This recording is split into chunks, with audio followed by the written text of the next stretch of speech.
The Three Musketeers by Alexandre Dumas. Chapter 7. The Interior of the Musketeers.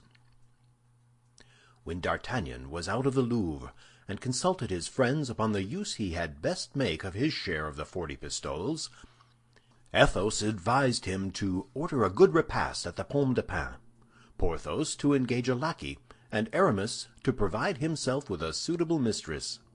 The repast was carried into effect that very day, and the lackey waited at table. The repast had been ordered by Athos, and the lackey furnished by Porthos. He was a Picard, whom the glorious Musketeer had picked up at the Bridge Tournelle, making rings and plashing in the water. Porthos pretended that this occupation was proof of a reflective and contemplative organization, and he had brought him away without any other recommendation. The noble carriage of this gentleman, for whom he believed himself to be engaged, had won Planchet. That was the name of the Picard.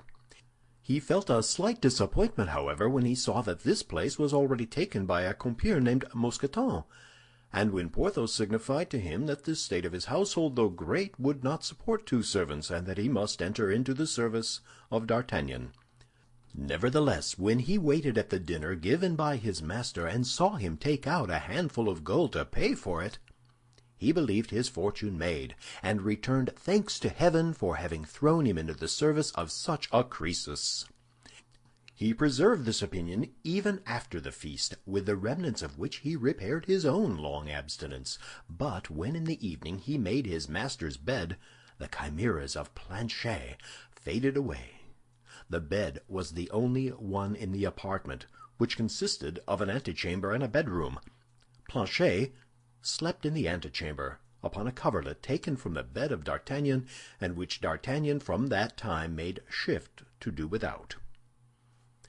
Athos, on his part, had a valet whom he had trained in his service in a thoroughly peculiar fashion, and who was named Grimaud. He was very taciturn, this worthy signor.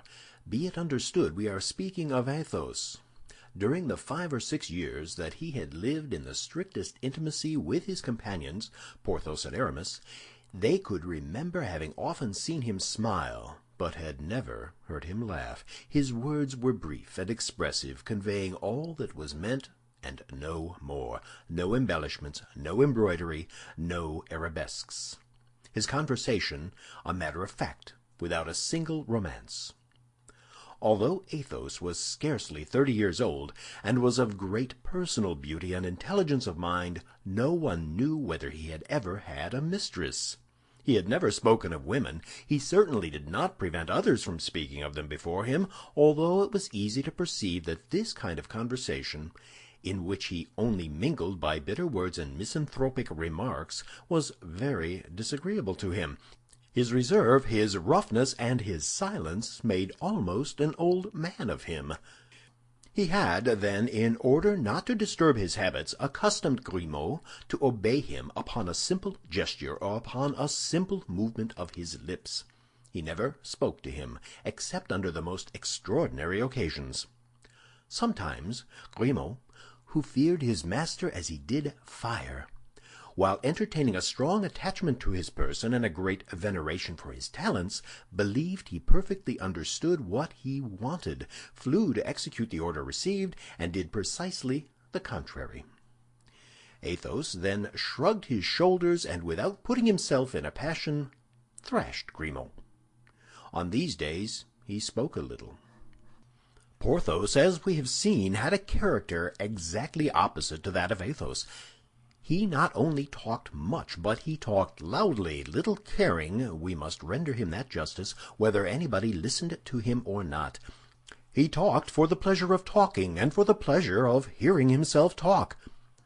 He spoke upon all subjects except the sciences, alleging in this respect the inveterate hatred he had borne to scholars from his childhood. He had not so noble an air as Athos, and the commencement of their intimacy often rendered him unjust toward that gentleman, whom he endeavored to eclipse by his splendid dress. But with his simple Musketeer's uniform, and nothing but the manner in which he threw back his head and advanced his foot, Athos instantly took the place which was his due, and consigned the ostentatious Porthos to the second rank. Porthos consoled himself by filling the antechamber of Monsieur de Tréville and the guardroom of the Louvre with the accounts of his love scrapes. After having passed from professional ladies to military ladies, from the lawyer's dame to the baroness, there was question of nothing less with Porthos than a foreign princess, who was enormously fond of him. An old proverb says, "Like master, like man." Let us pass, then, from the valet of Athos to the valet of Porthos, from Grimaud to Mousqueton. Mousqueton was a Norman, whose pacific name of Boniface his master had changed into the infinitely more sonorous name of Mousqueton. He had entered the service of Porthos upon condition that he should only be clothed and lodged, though in a handsome manner, but he claimed 2 hours a day to himself, consecrated to an employment which would provide for his other wants. Porthos agreed to the bargain. The thing suited him wonderfully well. He had doublets cut out of his old clothes and cast-off cloaks for Mousqueton, and thanks to a very intelligent tailor who made his clothes look as good as new by turning them, and whose wife was suspected of wishing to make Porthos descend from his aristocratic habits, Mousqueton made a very good figure when attending on his master. As for Aramis, of whom we believe we have sufficiently explained the character, a character which, like that of his lackey, was called Bazin. Thanks to the hopes which his master entertained of some day entering into orders, he was always clothed in black, as became the servant of a churchman. He was a Berrichon, 35 or 40 years old, mild, peaceable, sleek, employing the leisure his master left him in the perusal of pious works, providing rigorously for two a dinner of few dishes, but excellent. For the rest, he was dumb, blind, and deaf, and of unimpeachable fidelity.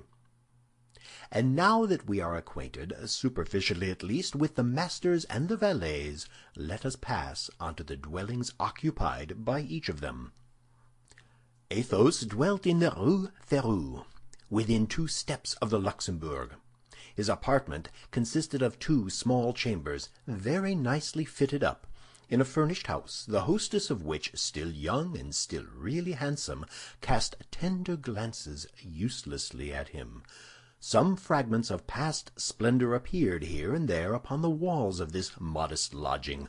A sword, for example, richly embossed, which belonged by its make to the times of Francis I, the hilt of which alone, encrusted with precious stones, might be worth 200 pistoles, and which, nevertheless, in his moments of greatest distress, Athos had never pledged or offered for sale. It had long been an object of ambition for Porthos. Porthos would have given 10 years of his life to possess this sword. One day, when he had an appointment with the duchess, he endeavored even to borrow it of Athos. Athos, without saying anything, emptied his pockets, got together all his jewels, purses, aiguillettes, and gold chains, and offered them all to Porthos. But as to the sword, he said it was sealed to its place and should never quit it, until its master should call himself quit his lodgings. In addition to the sword, there was a portrait representing a nobleman of the time of Henry III, dressed with the greatest elegance, and who wore the Order of the Holy Ghost. And this portrait had certain resemblances of lines with Athos, certain family likenesses which indicated that this great noble, a knight of the Order of the King, was his ancestor. Besides these, a casket of magnificent gold work, with the same arms as the sword and the portrait, formed a middle ornament to the mantelpiece, and assorted badly with the rest of the furniture. Athos always carried the key of this coffer about him. But he one day opened it before Porthos, and Porthos was convinced that this coffer contained nothing but letters and papers, love letters and family papers, no doubt. Porthos lived in an apartment large in size and of very sumptuous appearance, in the Rue du Vieux Colombier. Every time he passed with a friend before his windows, at one of which Mousqueton was sure to be placed in full livery, Porthos raised his head and his hand and said, "That is my abode." But he was never to be found at home. He never invited anybody to go up with him, and no one could form an idea of what his sumptuous apartment contained in the shape of real riches. As to Aramis, he dwelt in a little lodging composed of a boudoir, an eating-room, and a bedroom, which rooms, situated, as the others were, on the ground floor, looked out upon a little fresh green garden, shady and impenetrable to the eyes of his neighbors. With regard to D'Artagnan, we know how he was lodged, and we have already made acquaintance with his lackey, Master Planchet. D'Artagnan, who was by nature very curious, as people generally are who possess the genius of intrigue, did all he could to make out who Athos, Porthos, and Aramis really were. For under these pseudonyms each of these young men concealed his family name, Athos in particular, who a league away savored of nobility. He addressed himself then to Porthos to gain information respecting Athos and Aramis, and to Aramis in order to learn something of Porthos. Unfortunately, Porthos knew nothing of the life of his silent companion but what revealed itself. It was said Athos had met with great crosses in love, and that a frightful treachery had forever poisoned the life of this gallant man. What could this treachery be? All the world was ignorant of it. As to Porthos, except his real name, as was the case with those of his two comrades, his life was very easily known. Vain and indiscreet, it was as easy to see through him as through a crystal. The only thing to mislead the investigator would have been belief in all the good things he said of himself. With respect to Aramis, though having the air of having nothing secret about him, he was a young fellow made up of mysteries, answering little to questions put to him about others, and having learned from him the report which prevailed concerning the success of the Musketeer with a princess, wished to gain a little insight into the amorous adventures of his interlocutor. "And you, my dear companion," said he, "you speak of the baronesses, countesses, and princesses of others?" "Pardieu, I spoke of them because Porthos talked of them himself, because he had paraded all these fine things before me.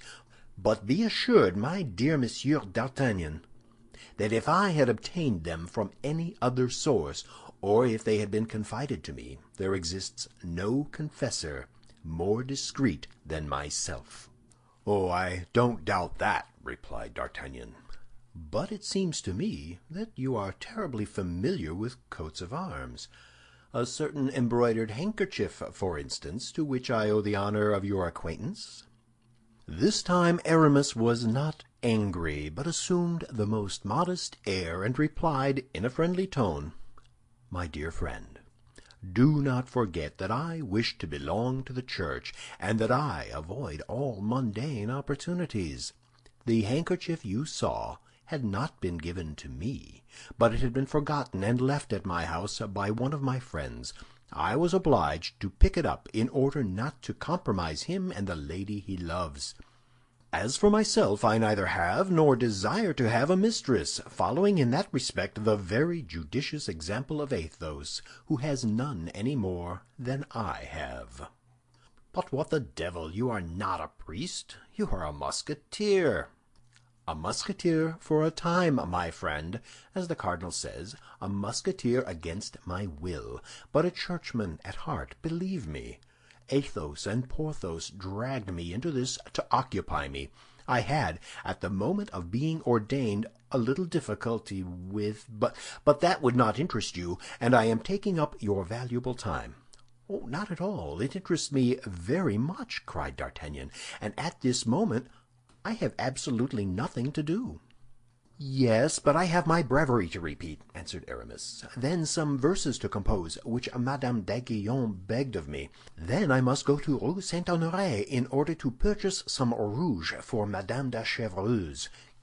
So you see, my dear friend, that if you are not in a hurry, I am very much in a hurry."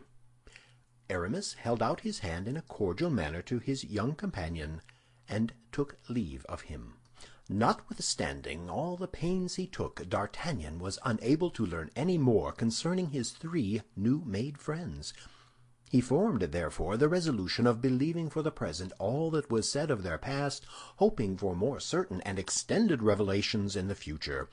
In the meanwhile, he looked upon Athos as an Achilles, Porthos as an Ajax, and Aramis as a Joseph. As to the rest, the life of the four young friends was joyous enough. Athos played, and that as a rule, unfortunately. Nevertheless, he never borrowed a sou of his companions, although his purse was ever at their service. And when he had played upon honor, he always awakened his creditor by 6 o'clock the next morning to pay his debt of the preceding evening. Porthos had his fits. On the days when he won, he was insolent and ostentatious. If he lost, he disappeared completely for several days, after which he reappeared with a pale face and thinner person, but with money in his purse. As to Aramis, he never played. He was the worst Musketeer and the most unconvivial companion imaginable. He had always something or other to do, sometimes in the midst of dinner, when everyone, under the attraction of wine and in the warmth of conversation, believed they had 2 or 3 hours longer to enjoy themselves at table. Aramis looked at his watch, arose with a bland smile, and took leave of the company, to go, as he said, to consult a casuist with whom he had an appointment. At other times he would return home to write a treatise, and requested his friends not to disturb him. At this Athos would smile with his charming, melancholy smile, which so became his noble countenance, and Porthos would drink, swearing that Aramis would never be anything but a village cure. Planchet, D'Artagnan's valet, supported his good fortune nobly. He received 30 sous per day, and for a month he returned to his lodgings gay as a chaffinch, and affable toward his master. When the wind of adversity began to blow upon the housekeeping of the Rue des Fossoyeurs, that is to say, when the 40 pistoles of King Louis XIII were consumed, or nearly so, he commenced complaints which Athos thought nauseous, Porthos indecent, and Aramis ridiculous.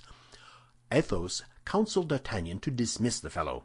Porthos was of the opinion that he should give him a good thrashing first, and Aramis contended that a master should never attend to anything but the civilities paid to him.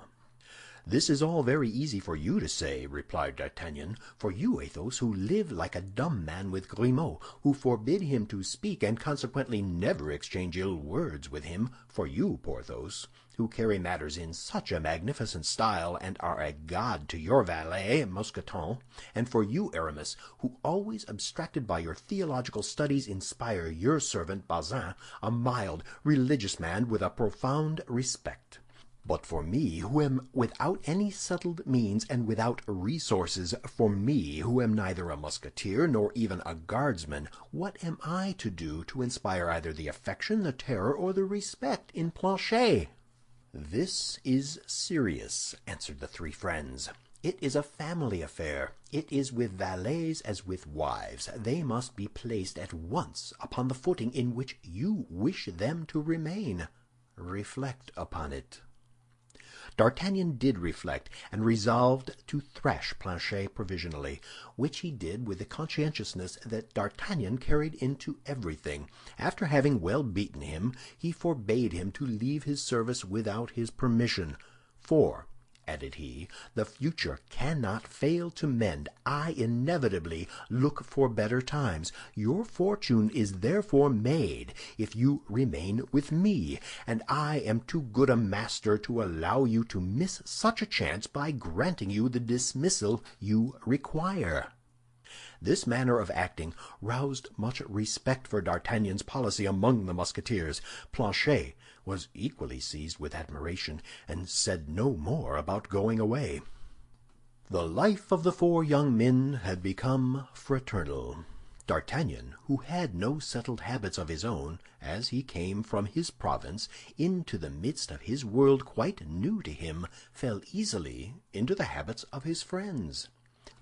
They rose about 8 o'clock in the winter, about 6 in the summer, and went to take the countersign and see how things went on at Monsieur de Tréville's. D'Artagnan, although he was not a Musketeer, performed the duty of one with remarkable punctuality. He went on guard because he always kept company with whoever of his friends was on duty. He was well known at the Hotel of the Musketeers, where everyone considered him a good comrade. Monsieur de Tréville, who had appreciated him at the first glance and who bore him a real affection, never ceased recommending him to the king. On their side, the three Musketeers were much attached to their young comrade. The friendship which united these four men, and the need they felt of seeing another 3 or 4 times a day, whether for dueling, business, or pleasure, caused them to be continually running after one another like shadows, and the inseparables were constantly to be met with seeking one another. From the Luxembourg to the Place Saint-Sulpice, or from the Rue de Vieux-Colombier to the Luxembourg. In the meanwhile, the promises of Monsieur de Tréville went on prosperously. One fine morning the king commanded Monsieur de Chevalier Dessessart to admit D'Artagnan as a cadet in his company of guards. D'Artagnan, with a sigh, donned his uniform, which he would have exchanged for that of a Musketeer at the expense of 10 years of his existence. But Monsieur de Tréville promised this favor after a novitiate of 2 years, a novitiate which might besides be abridged if an opportunity should present itself for D'Artagnan to render the king any signal service or to distinguish himself by some brilliant action. Upon this promise D'Artagnan withdrew, and the next day he began his service. Then it became the turn of Athos, Porthos, and Aramis to mount guard with D'Artagnan when he was on duty. The company of Monsieur le Chevalier Dessessart thus received 4 instead of 1 when it admitted D'Artagnan.